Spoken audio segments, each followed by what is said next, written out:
This is not how I imagined my first day.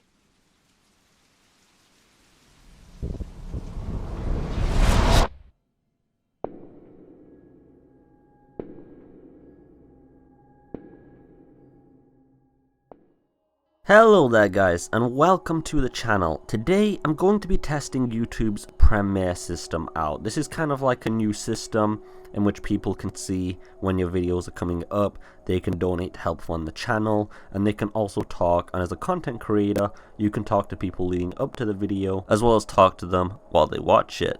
Now this concept is quite intriguing and it definitely has my attention, and I want to test out how it goes, at least for this video or a few videos, and see what kind of results that I yield, what we can do there, and what exactly the entire thing is about. But anyway, let's get into the actual topic of the video today. Now I've been looking at the Steam database and I was checking some things out on there, just interesting random things like the fact that more people think this game's gonna have multiplayer, even though it's listed as single player by Capcom, and they went out of their way in interviews to say it's only single player, and it's even, like I said, on Steam listed as single player, but you know, user tags multiplayer, user tag zombies. But I found some interesting stuff anyway, if you disregard these abnormal tags. So on the screen right now you can see a package list, and this is for all of the packages related to Resident Evil 2.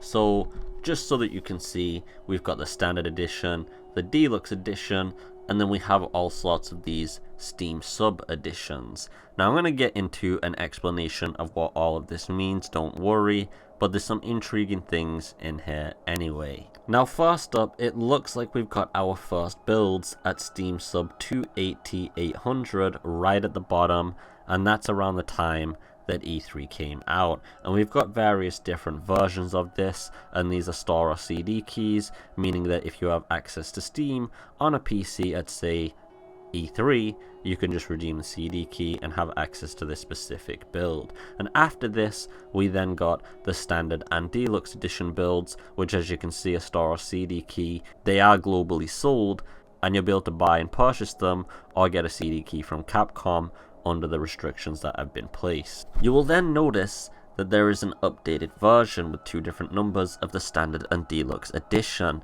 This means some kind of update was done to the build and something was changed. So basically the game was probably patched at this point.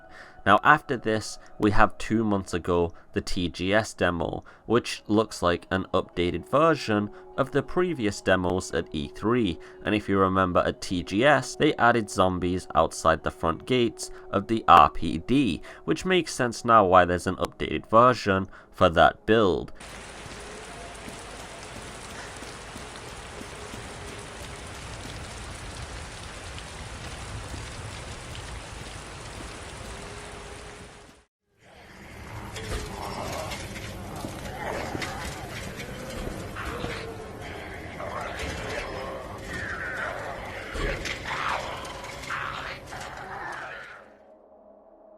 But then, why are they making an independent build that's separate to the main game? And again, why does that independent build seem to be getting updates like zombies added to it for events like TGS? And then why is it receiving further updates just a mere 6 days ago? Remember, each one of these updates is a different build number, and as you can see it counts up very much in singulars: 357, 358, 359. So what exactly are they adding or modifying to it? That is quite an interesting presumption. They could even be removing things, and in my opinion this could be a hint that they are actually preparing a demo build, because this is an independent build in itself that keeps getting regular updates. And like I said, they could have been cutting some of the content as well, and I've got an interesting screenshot here, and it does actually show the outside of the RPD fully rendered. However, if you remember in the original E3 trailer as well, we also got to see the outside of the RPD with Leon wearing his nice old coat. So to me it looks like this independent build wasn't just made for events, because you can't really data mine something at an event, but they are probably preparing for a December release date on the demo. And it also does show that they are still making additions to the environment of the RPD, and I don't think this area has been fully fleshed out at this current time. In these two screenshots, you can see the lighting modifications have taken a much darker tone. There's going to be less lighting in the game, and it's going to be a lot harder to see around the environment. But on top of that, they did add the zombies to the front gate, so who knows what other cuts or additions they are making to this independent build, but it does look interesting. It's kind of weird they're making these updates, and considering that it's all separate from the main game, I'm just going to leave you guys to think what you want about that. Is it going to be for future events? Is it going to be for a demo?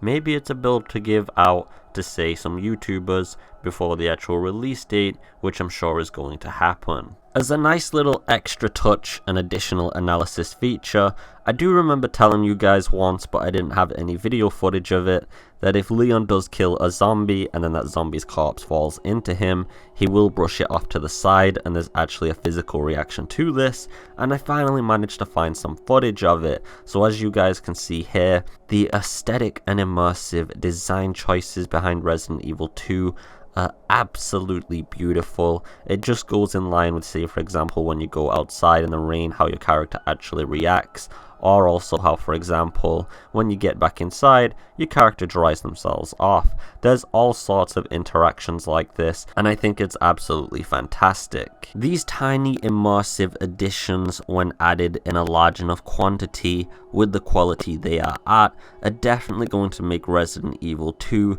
shine among all of its peers for your player character's interactions with the environment. Now, when developers talk about a living, breathing world, I do expect my character to, example, actually react to enemies falling into them, or also react to weather changes, and Resident Evil 2 actually going the extra mile and allowing that is absolutely amazing. And again, other developers, you need to take note here. I want it so that when I get hit by enemies' corpses, I have to brush them out of the way, which can also put me in danger. That's absolutely great for a survival horror game if you actually think about it, because it locks you in place if there's multiple zombies attacking you while you just try to get one away.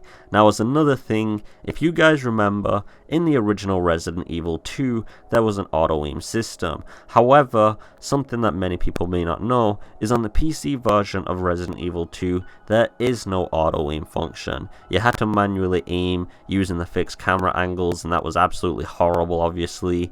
But because of this, Capcom decided to add a unique function to the PC version only, and that was the critical hit system. There was basically a very small percentage chance that when you did shoot an enemy with any ammo or gun type, you would just instantly kill them. Now, this feature is returning in Resident Evil 2 on all editions, and it looks like the critical strike feature was also another recent addition to the TGS build of the game. You can get the kill on the first shot on the zombie. The only prerequisite, of course, is aiming at the head itself to get the critical strike, and it will just completely explode and pop off, which is absolutely gory, by the way. But of course, the critical strike system this time around is skill based, so I don't think, for example, when you shoot a zombie in the toe, it's going to instantly die.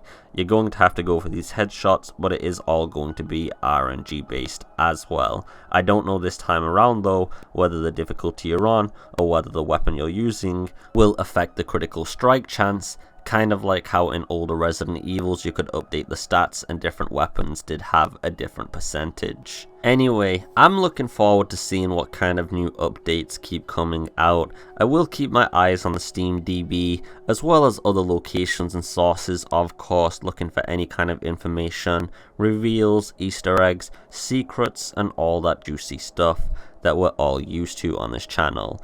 If you did enjoy the video, please do leave a subscribe to keep up to date with all the latest information, as well as hit the bell icon so that you get notified as soon as possible when I make an upload. You can also leave a like and a share if you want to be my BFF for life. And I do have a Patreon if you want to go and fund that to help me build an actual rocket ship. That's no joke. I actually want to compete with SpaceX and become the new Elon Musk. I just hope you're having a beautiful day as always. Anyway, take it easy and peace.